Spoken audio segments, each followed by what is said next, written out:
Leona Donovan stood at the window of her small office, watching the hustle and bustle of Oklahoma City. Over the past 6 years, the city had become her home, a place where no one knew about her past. Here, she was simply the successful owner of Taste of Celebration, a catering company specializing in weddings and corporate events. Early Thursday morning, she was reviewing orders for the coming month. Her assistant, Maria, had just brought her a third cup of coffee. "Leona, don't forget that we have a meeting with the Edmond couple about their anniversary at 2 o'clock, Maria reminded her, handing her a folder with documents. "Thanks, I remember." Leona nodded, absent-mindedly fixing her perfect hairstyle.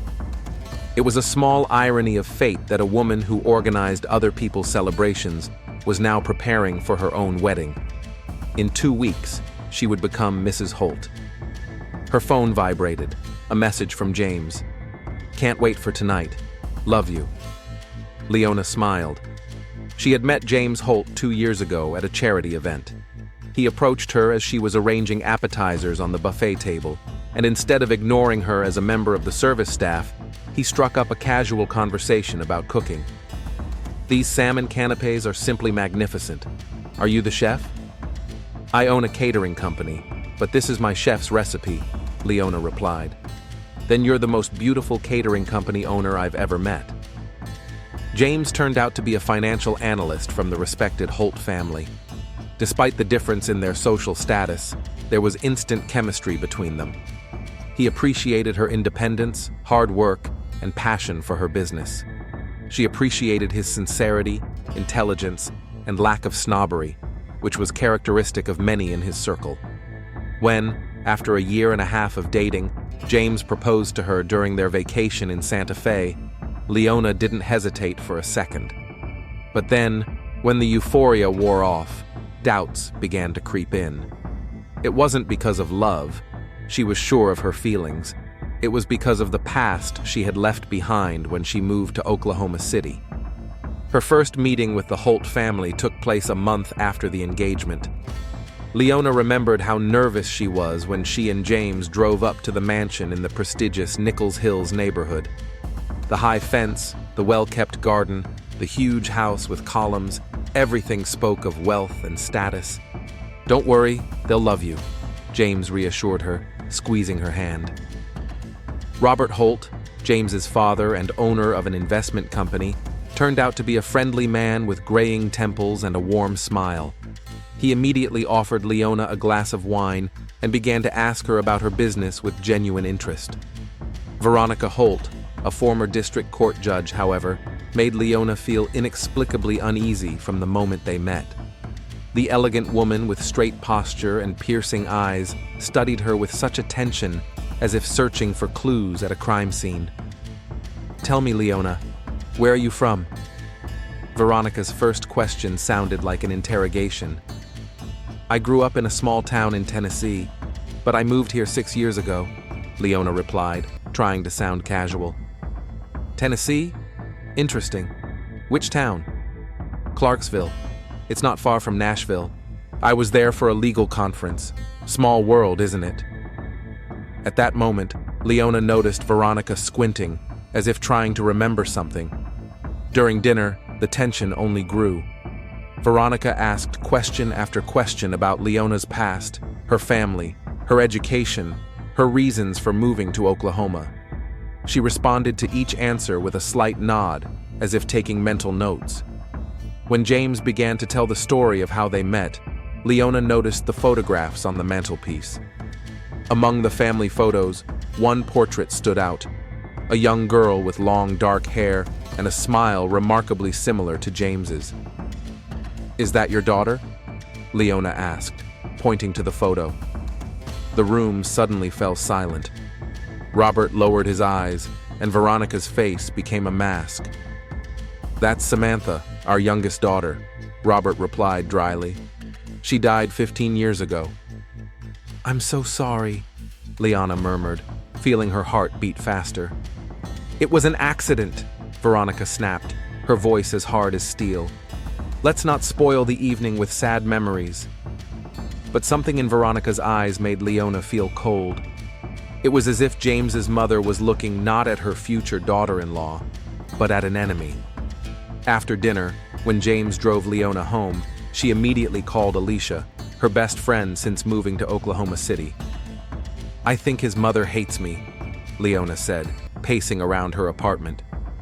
"All mothers-in-law hate their daughters-in-law. It's a law of nature," Alicia laughed on the other end of the line. "No, it's different.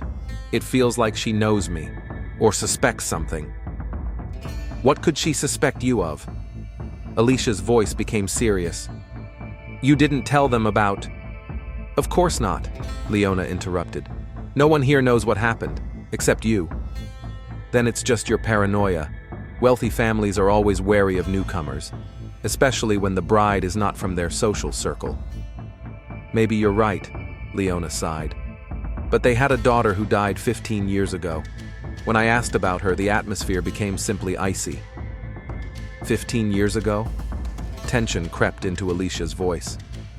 "Yes, exactly then." Leona rubbed her temples. "But it must be a coincidence. It simply cannot be related to me. I didn't even know the Holt family existed until I met James." After a pause, Alicia asked quietly, "Are you sure you want this wedding?" Leona walked to the window, looking out at Oklahoma City at night. The new life she had so carefully built was right in front of her. James. Business. A future without the shadows of the past. "I love him, Alicia, and I deserve to be happy. What happened back then was in another life." "Just be careful," Alicia warned. "Some ghosts have a way of coming back at the most inopportune moments." The Holt family had held a prominent position in Oklahoma for 3 generations. James's grandfather was a famous oil man who built the family's first empire in the mid-20th century. His son, Robert, redirected the family's capital into the investment business, creating Holt Investments, which managed the assets of many wealthy families in the state. By marrying Veronica, a promising young lawyer, he gained not only a loving spouse, but also a trusted advisor on business matters. Veronica Holt, née Clark, had an impressive career in the legal field, rising from assistant district attorney to judge of the Oklahoma District Court. She was known for her integrity and harsh sentences, especially in cases involving crimes against minors. Iron Veronica was her nickname in court corridors and in the press. James was the first child in the family, born 2 years after his parents' wedding. Samantha was born 8 years later, when James was 10. The age difference did not prevent the brother and sister from being very close. James looked after his younger sister, helped her with her homework, and protected her from her peers. Samantha idolized her older brother and tried to imitate him in everything from sports to musical preferences. The tragedy occurred when Samantha was 17 and James was already in his 2nd year of college. It was a summer day, June 15th, and Samantha went with her friends to Thunderbird Lake to celebrate the end of school. According to the official version, the teenagers were drinking alcohol, and after swimming in the lake at night, Samantha did not return to shore. Her body was found only 2 days later. The official conclusion was accidental death by drowning while intoxicated. However, Leona learned from James that his parents, especially his mother, never believed that it was an accident. Veronica insisted on a more thorough investigation, suspecting that there was someone in the group of teenagers who knew more than they had told the police. She even hired a private investigator, but the investigation did not yield any new results. After several months of struggle, Veronica was forced to accept the official version, although she never agreed with it internally. Samantha's death changed the whole family. Robert threw himself into his work. James, tormented by guilt for not being with his sister that day, dropped out of college for 6 months before returning to his studies. But Veronica suffered the most. She took a long leave of absence, which then turned into her resignation from the bench. A principled and confident woman, she became withdrawn, obsessed with thoughts of justice, which she believed her daughter had not received. Samantha's room appeared in the Holt mansion, which Veronica had kept untouched all these years. Everything was there: from school textbooks to a collection of teddy bears, from posters of music bands to swimming competition awards. This room became a kind of sanctuary where Veronica often retreated, especially on difficult days. With Leona's arrival in James's life, the tension in the family only intensified. After their first dinner together, Veronica began to discreetly but persistently gather information about her son's fiancée. She called her former colleague, a judge in Tennessee, asking about the Donovan family from Clarksville. She asked a friend in the police for information about Leona, which, however, revealed nothing suspicious. No arrests, no convictions, just an ordinary law-abiding citizen. Each new meeting with Leona became a reason for Veronica to ask new questions. When James invited his parents to a wedding menu tasting at a restaurant, Veronica deliberately sat next to Leona. "You said you started your business in Oklahoma 6 years ago. What did you do before that?" she asked, taking a sip of wine. "I worked in different restaurants, studied culinary arts. I saved up money and decided to start my own business," Leona replied, keeping her cool, even though she felt that her every answer was being carefully analyzed. "Interesting. And why Oklahoma? Not Tennessee? Not Nashville with its tourist potential?" "I wanted to start with a clean slate, a new city, new opportunities." Veronica nodded with a barely noticeable smile, as if she had received confirmation of some theory of hers. When it came to discussing the wedding, the tension between the future mother-in-law and daughter-in-law reached a new level. Veronica insisted on a ceremony at the historic St. Joseph's Church, where she and Robert had once been married and where Samantha's funeral had been held. Leona gently objected, preferring a modern venue with a view of the lake.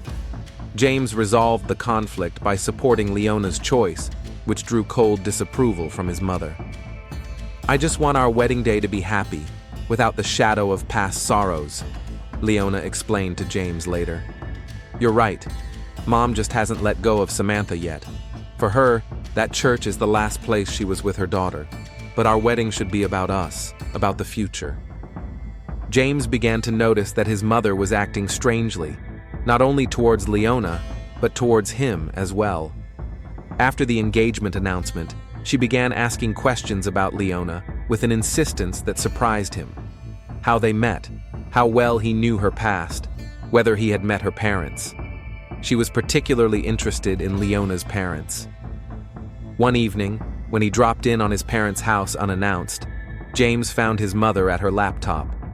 She quickly closed the lid, but he managed to notice some old newspaper articles on the screen. "What are you looking for, Mom?" he asked, suspecting something was wrong.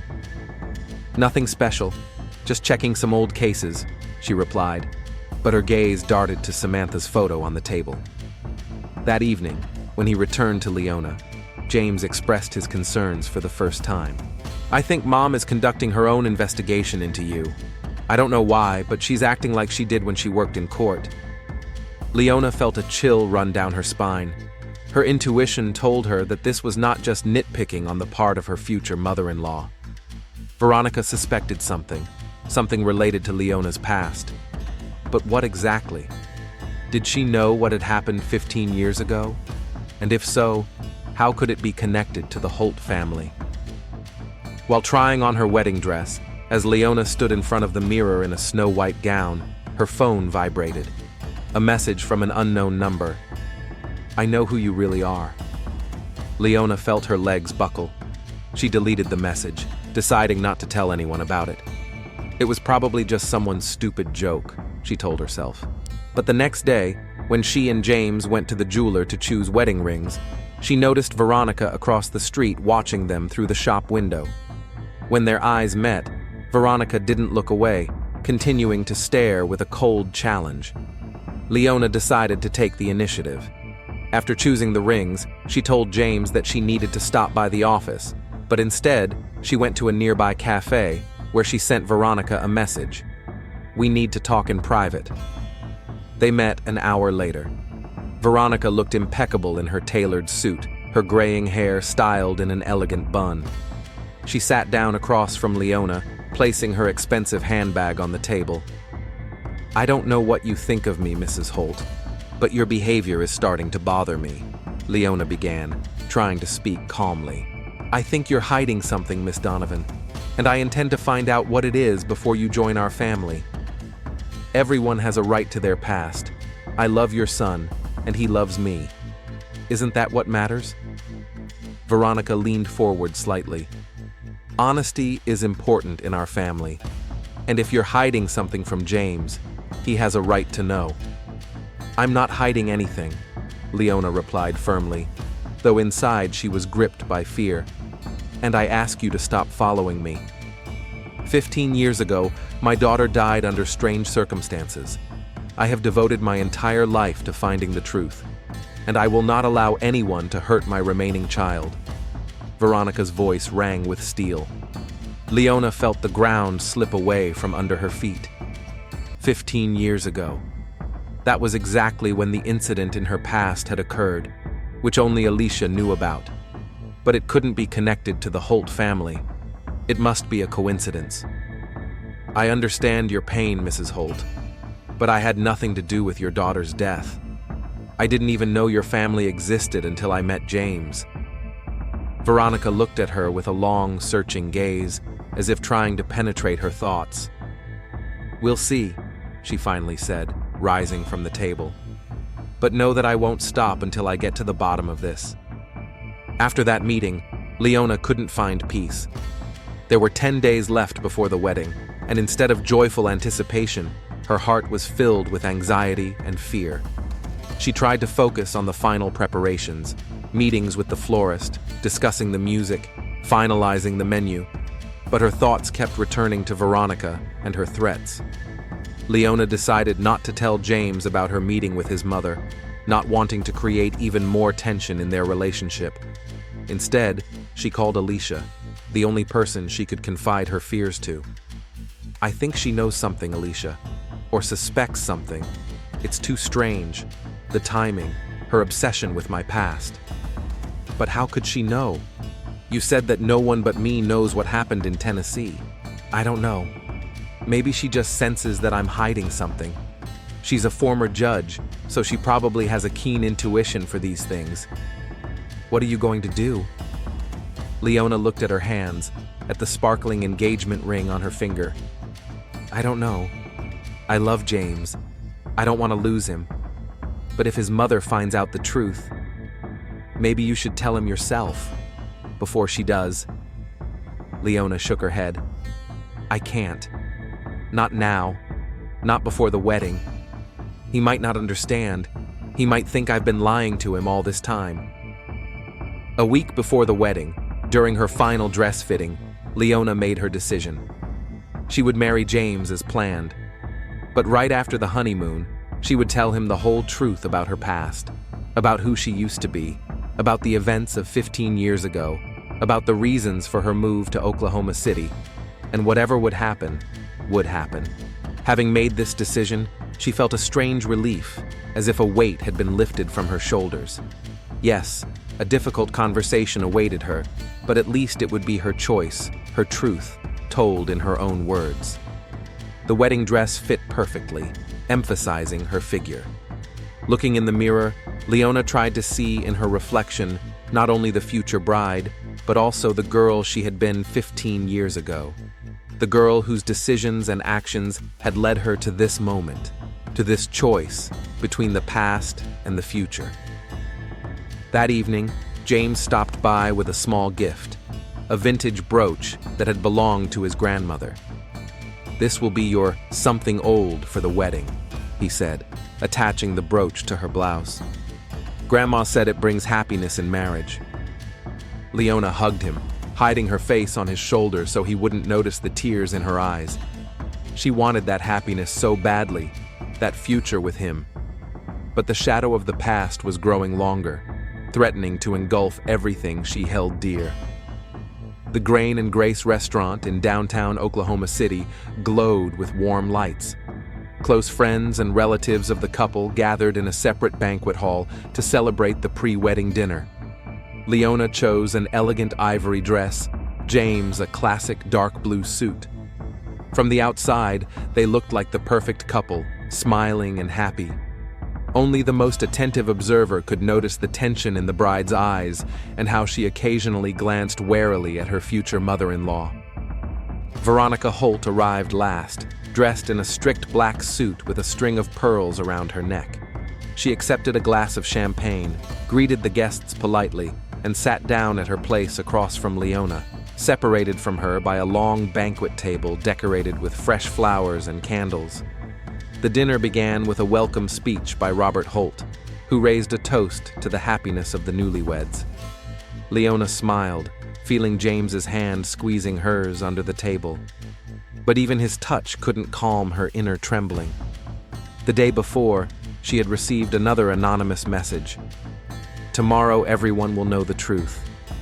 She deleted it without showing it to anyone, but the words haunted her all day. The guests exchanged stories, laughed, and shared memories of the couple.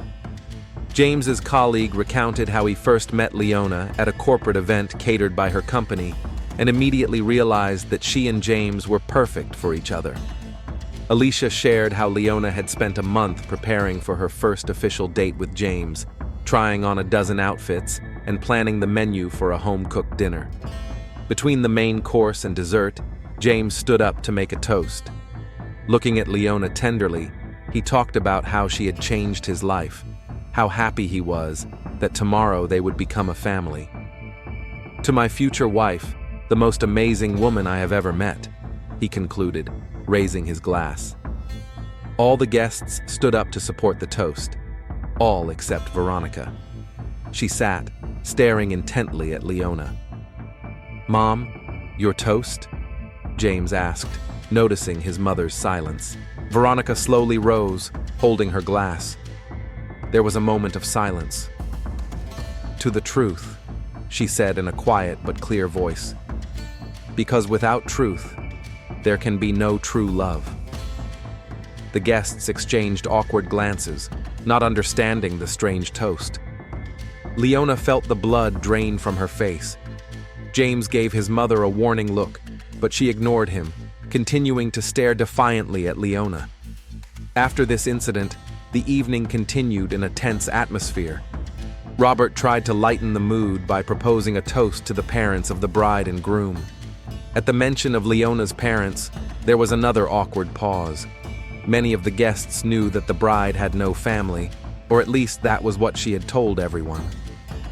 When dessert was served, Veronica got up from the table and headed for the ladies' room. A few minutes later, Leona followed her example, no longer able to bear the tension. They found themselves alone in the restaurant's elegant restroom. Veronica stood in front of the mirror, fixing her makeup. Leona stood by the door, ready to leave at any moment. "I found her diary," Veronica said without turning around. Samantha kept a diary that summer. The last entry was made the day before her death. Leona was silent, feeling her pulse quicken.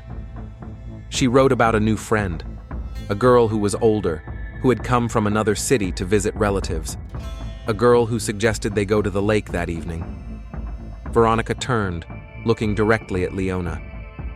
There were 7 teenagers at the lake that night. 6 came home. No one mentioned the 7th in their statements to the police. She just disappeared, as if she had never been there. Leona took a deep breath, trying to maintain her composure.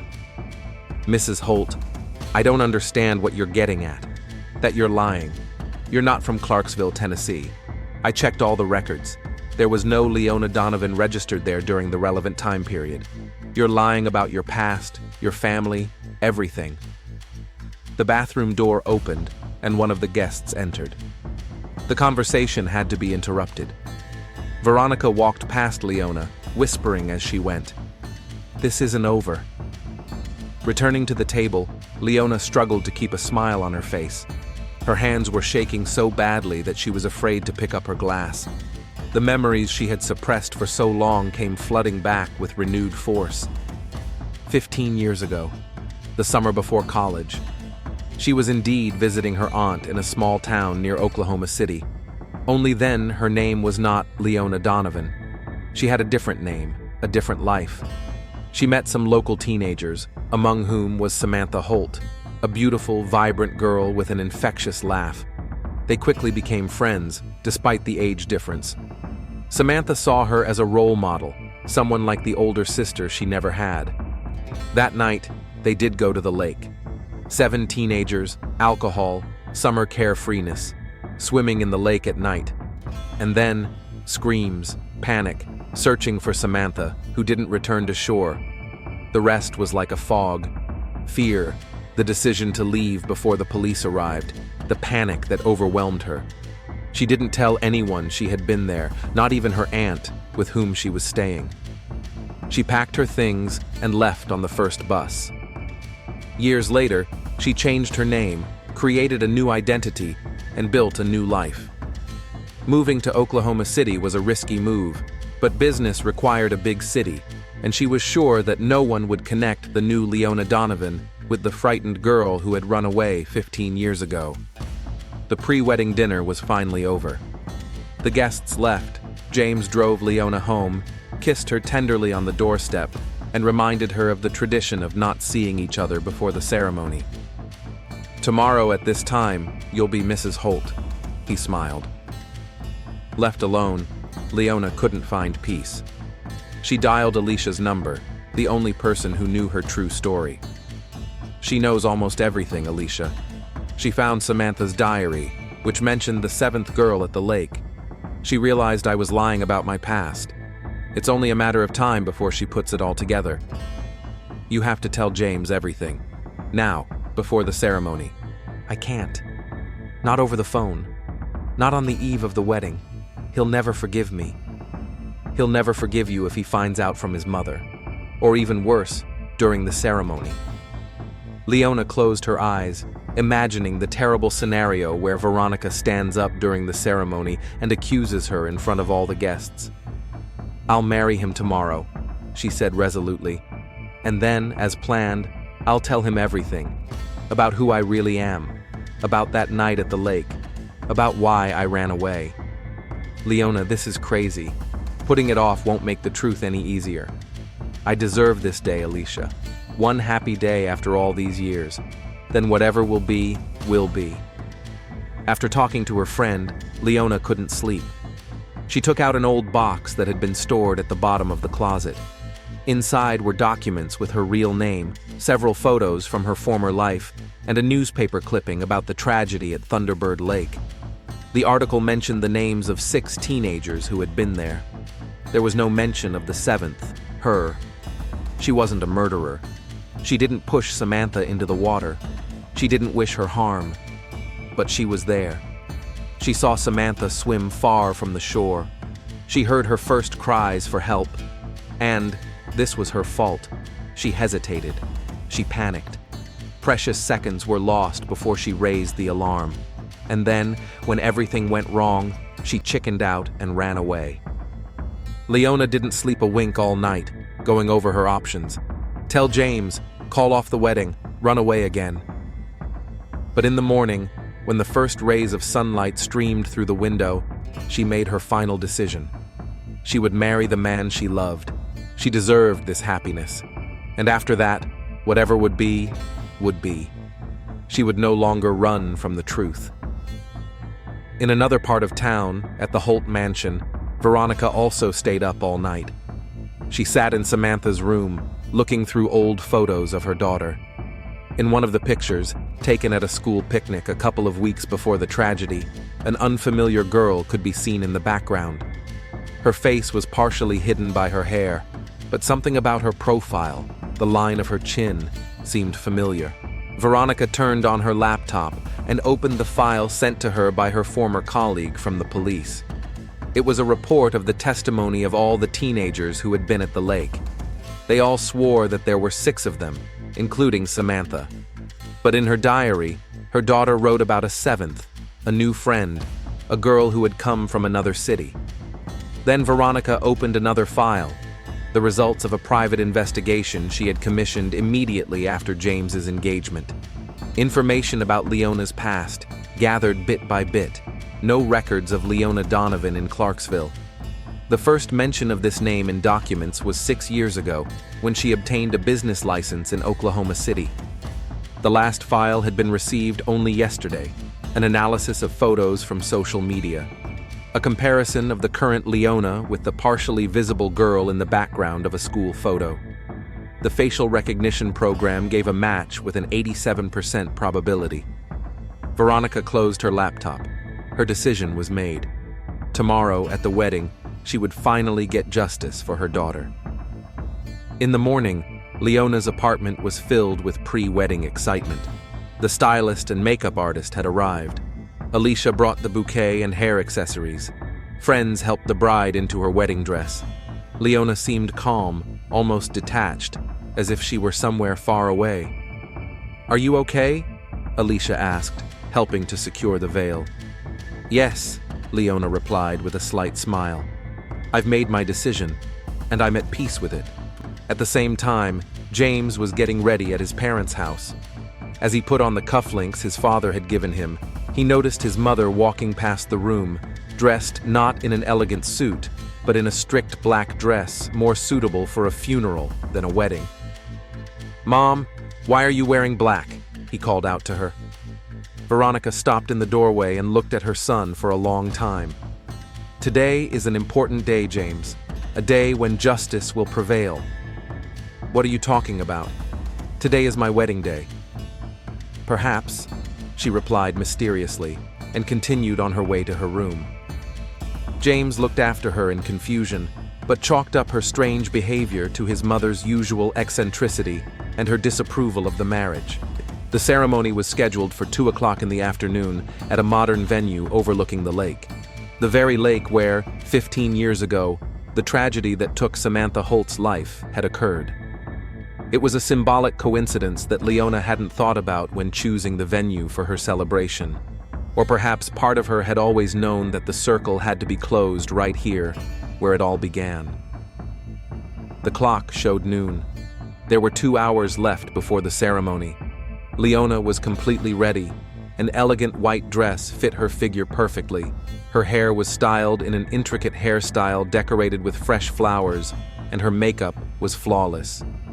She looked in the mirror, trying to see in her reflection not only her current self, but also the frightened girl she had been 15 years ago.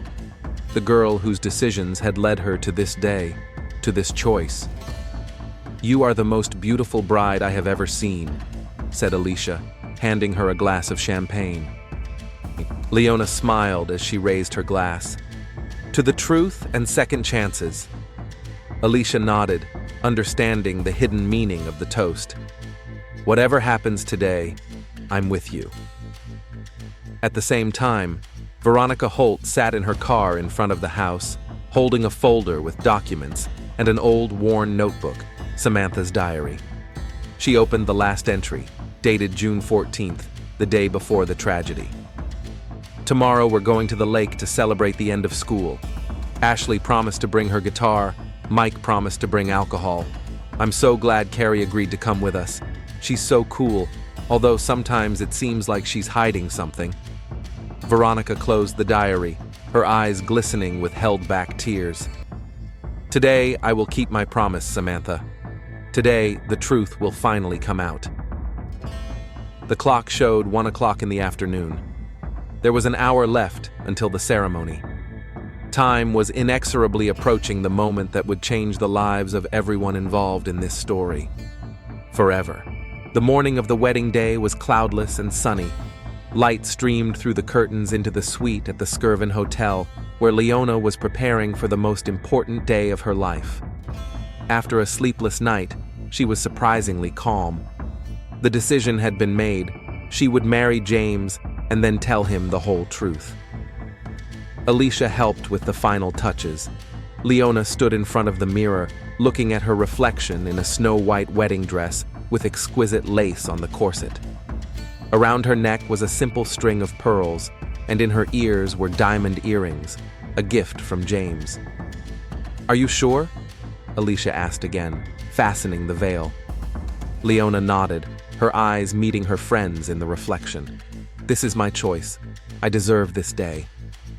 A limousine was waiting outside the window. The ceremony was scheduled for 2 o'clock in the afternoon at the historic St. Paul's Cathedral in downtown Oklahoma City. Leona had originally wanted a modern venue by the lake, but she gave in to James's insistence, for whom family traditions were important. At that time, James was already in the church, greeting arriving guests. His best friend and best man, Mark, tried to ease the groom's obvious tension with jokes. Robert Holt sat in the front row, checking his watch from time to time. Veronica was supposed to come with him, but at the last minute, she said she would get there on her own. Her behavior in recent days had been increasingly troubling to him. Guests filled the pews of the cathedral. Tall, stained glass windows cast colorful reflections on the white marble floor. The altar was decorated with white and light pink peonies and hydrangeas, Leona's favorite flowers. The organist began to play softly, creating an atmosphere of solemn anticipation. At exactly 2 o'clock in the afternoon, the cathedral doors swung open. Leona stood in the doorway, holding a bouquet of white roses. Without a father to walk her down the aisle, she asked Alicia to accompany her. The organist played the traditional wedding march, and all the guests stood up and turned to face the bride. Leona began to walk slowly down the aisle. Through her thin veil, she could see James waiting for her at the altar with an expression of reverence on his face. Each step brought her closer to a new life, to the future she had dreamed of, and to the confession that awaited her after the wedding. She was halfway down the aisle when the side door of the cathedral swung open and Veronica Holt entered. All eyes turned to the groom's mother, dressed in a strict black dress. In her hands, she held a folder with documents and something else wrapped in cloth. Her face was pale, her gaze determined. Leona stopped, feeling her heart skip a beat. Their eyes met across the cathedral, the former judge and the woman with the false name. At that moment, Leona realized that Veronica would not allow her to marry her son. "Mom, what's going on?" James's voice broke the deathly silence. Veronica did not answer her son. Instead, she began to walk toward Leona, holding a bundle in her hand that could now be discerned as a pistol wrapped in velvet cloth. 15 years, Veronica said loudly. 15 years I've waited for this moment. 15 years I've been looking for you, the 7th girl from the lake. The guests whispered, not understanding what was happening. James stepped forward but froze when he saw the weapon in his mother's hands. "Veronica, please," Leona said quietly. "Not here, not like this." "How else?" Veronica's voice trembled with anger. "You deceived everyone. You changed your name. You infiltrated our family. Did you think I wouldn't recognize you, Carrie Brooks?" Leona flinched at the sound of her real name. No one had called her that in 15 years. James looked at his mother with bewilderment and growing horror. "Mom, put the gun down. Whatever happened, we can talk." "No, James. This woman was there when Samantha died. She saw my daughter drowning and did nothing. And then she ran away without giving evidence, changed her name, created a new identity." James's face contorted with shock. He turned to Leona, expecting her to deny it, but she just lowered her eyes. "I was going to tell you everything after the wedding," she said quietly. "I swear, James." Veronica laughed bitterly. "My daughter died, and the killer almost became my sister-in-law." "I didn't kill Samantha," Leona said firmly. "It was an accident. My only fault was that I panicked when she started drowning, and that I ran away afterwards." There was no doubt in Veronica's eyes. Samantha was the school swimming champion. She couldn't just drown. Someone held her under the water. Someone she wrote about in her diary. You. The guests began to leave their seats in a panic. Robert Holt slowly approached his wife, trying to calm her down.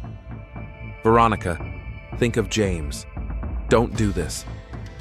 "I am thinking of James, and of Samantha. I've lived with this pain for 15 years, knowing that my daughter's killer is free." Leona took a step forward. "Veronica, I understand your pain. I've lived with guilt fault all these years. "Liar!" Veronica exclaimed, raising her gun. "If you felt guilty, you wouldn't have come into my family." Time seemed to slow down. James rushed forward, shouting at his mother to stop. Robert grabbed his wife's arm, trying to pull the gun away. Alicia pulled Leona back toward the exit, but it was too late. The sound of the shot deafened everyone present. Leona felt a blow to her chest and a strange warmth spreading through her body. She looked down and saw a blurry red stain on the snow-white bodice of her dress. Her legs buckled, and she fell to the marble floor of the cathedral. James pushed his mother aside and rushed to Leona, picking her up in his arms, repeating her name over and over, a name that wasn't even real. Veronica stood motionless, staring at the gun in her hand. Robert gently took the weapon away, hugging his wife, who was now crying silently. The wedding turned into chaos. Someone called the police and an ambulance. Guests fled the cathedral in panic. Alicia tried to stop the bleeding by pressing napkins against the wound. "I'm sorry," Leona whispered, looking into the eyes of the man she loved. "I should have told you sooner." James shook his head, tears streaming down his face. "Hang in there. The ambulance is on its way. Everything will be fine." But they both knew that nothing would ever be fine again.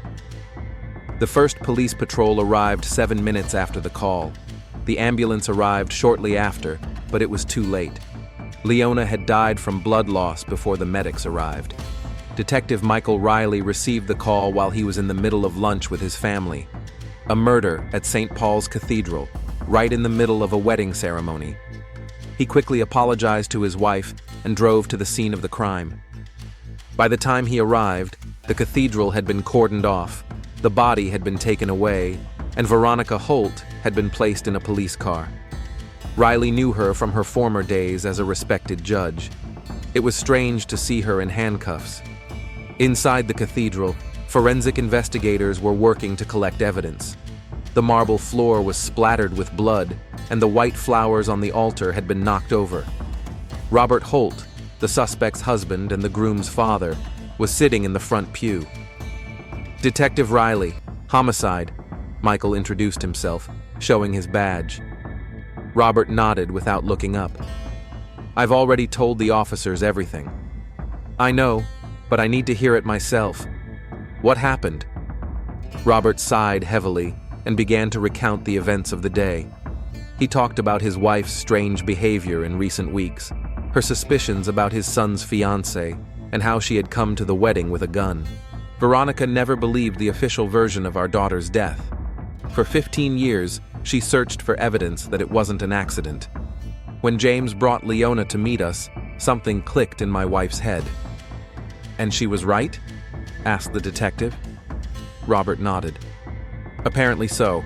Leona, or Carrie, as she was really called, confessed before she died that she was there.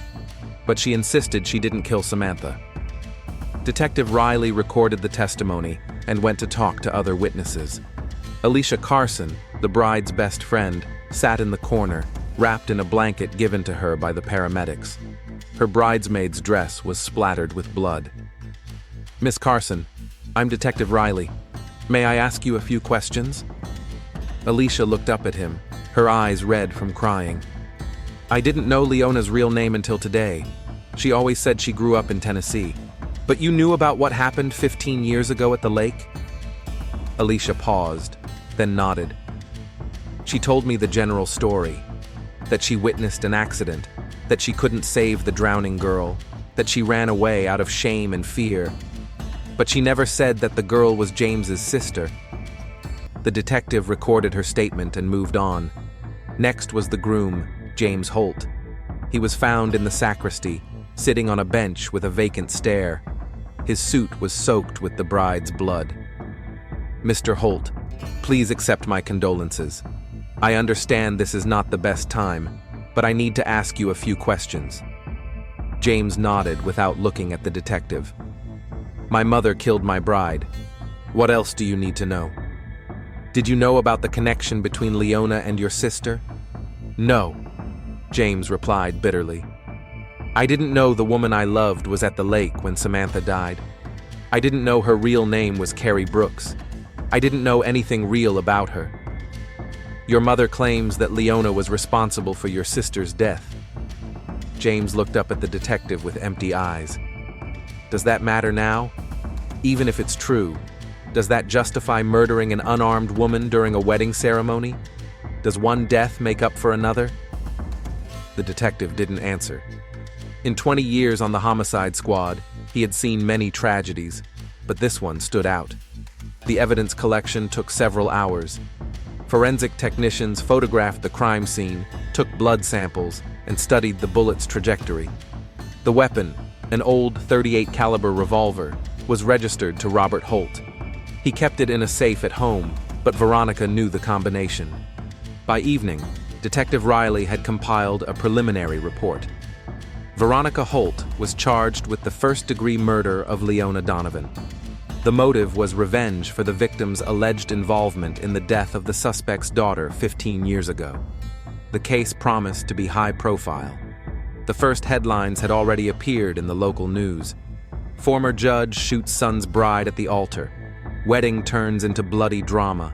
15-year-old secret leads to tragedy in the cathedral. By the time Detective Riley finished his report, it was already dark. He stepped outside onto the steps of the cathedral and lit a cigarette.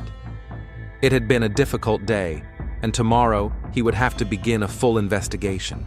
He would have to find out what really happened at Thunderbird Lake 15 years ago. Was Leona really guilty of Samantha Holt's death? But one thing he knew for sure. Whatever the truth was, it had come at too high a price. 2 lives ruined. A man who had lost his sister, his fiancée, and possibly his mother, who would go to prison. In the silence of the empty cathedral, James Holt was still sitting on the bench, unable to leave. His life, which was supposed to begin a new chapter today, lay in ruins. The 2 women he loved most in the world, his sister and his fiancée, were dead. The third, his mother, had become a murderer. "Why, Mom?" he whispered into the void. "Why did you do it?" But there was no answer. Only the echo of his voice bouncing off the arches of the ancient cathedral and the dull, all-consuming pain in his heart. The investigation into Leona Donovan's murder took 3 weeks. Detective Michael Riley methodically gathered information, piecing together the events of 15 years ago and the connection between the deceased bride and the Holt family. Alicia Carson became a key witness. During the 3rd interrogation, when the initial shock had passed, she told everything she knew about her friend's past. Her real name is Carrie Brooks. She was a freshman at the University of Oklahoma. That summer, she came to the suburbs of Oklahoma City to visit her aunt, who had health problems. There, she met some local teenagers, including Samantha Holt. Alicia said that according to Leona, 7 teenagers had a party at Thunderbird Lake that evening to celebrate the end of school. Everyone was drinking, including Samantha. At night, they decided to go swimming in the lake. Samantha, confident in her swimming abilities, swam further than anyone else.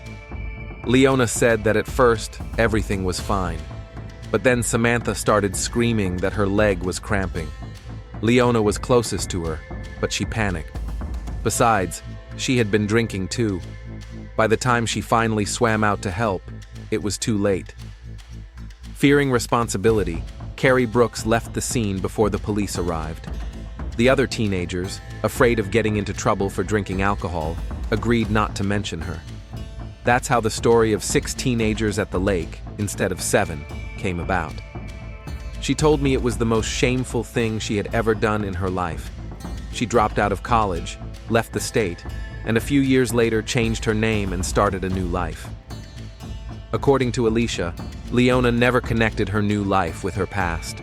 Her relationship with James was purely coincidental. It was only when she met Veronica that everything began to surface.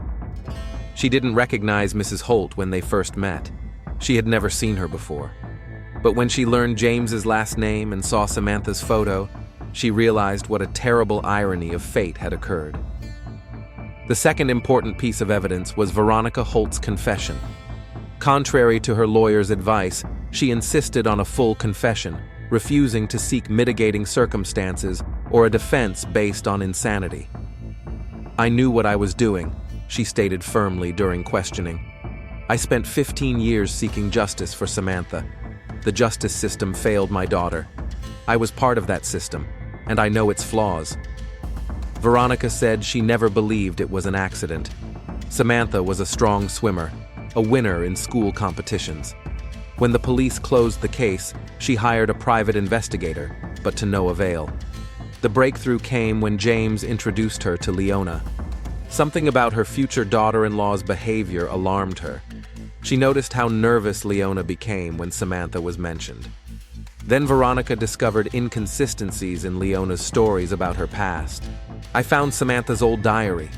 In the last entry, she mentioned a new friend, Carrie, who suggested going to the lake. This Carrie was not mentioned in the official reports about the 6 teenagers." Veronica hired a detective who helped her establish a connection between Leona Donovan and Carrie Brooks. She received final confirmation when facial recognition technology matched Leona's current photos with a photo in the background of Samantha's school photo. "I didn't plan the murder in advance," Veronica admitted. "I wanted to expose her before the wedding, to show James who he was about to marry. But when I saw her walking down the aisle in a white dress, with a fake smile, I was overcome with rage." She took the gun for protection, Veronica claimed. She was afraid that no one would believe her, that Leona would find a way to justify herself. The shot was an impulsive act, a moment of loss of control. "I have no regrets," Veronica said at the end of the interrogation. "My daughter waited 15 years for justice. Now she has it." James Holt learned the full truth about his sister's death and his mother's actions at a closed hearing where the prosecution presented the evidence it had gathered. He sat motionless, listening to the testimony of witnesses, the conclusions of experts, his mother's confession. His face showed no emotion.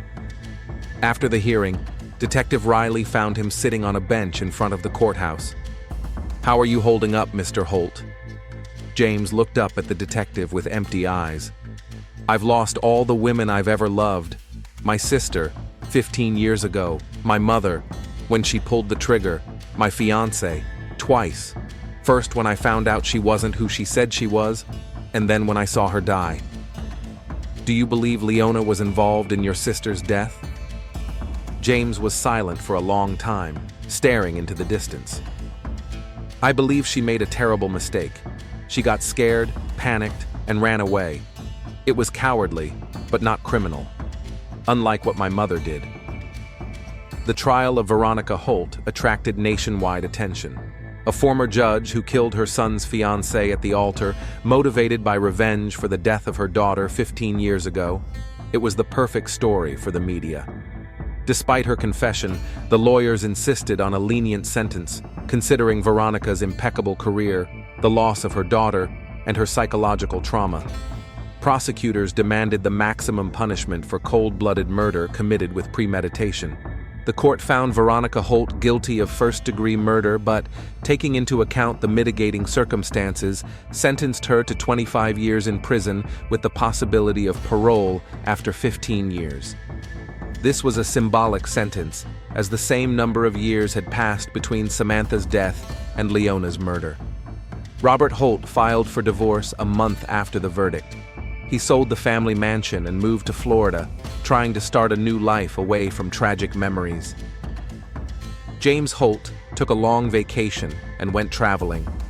Colleagues said he wanted to see the places he had dreamed of going with Leona on their honeymoon. Before leaving, he organized 2 charitable programs, one in memory of Samantha, to teach children swimming and water safety, and the second in memory of Leona, to support women who had been victims of violence. Alicia Carson inherited the catering company Taste of Celebration from Leona's will. She kept the name and staff, but refused to cater weddings, focusing instead on corporate events and family celebrations. Detective Michael Riley received a promotion after successfully closing the case. However, according to his colleagues, the investigation changed him. He became more pensive, often talking about how past mistakes can catch up with you even years later. Thunderbird Lake, where this story began, continued to welcome vacationers every summer.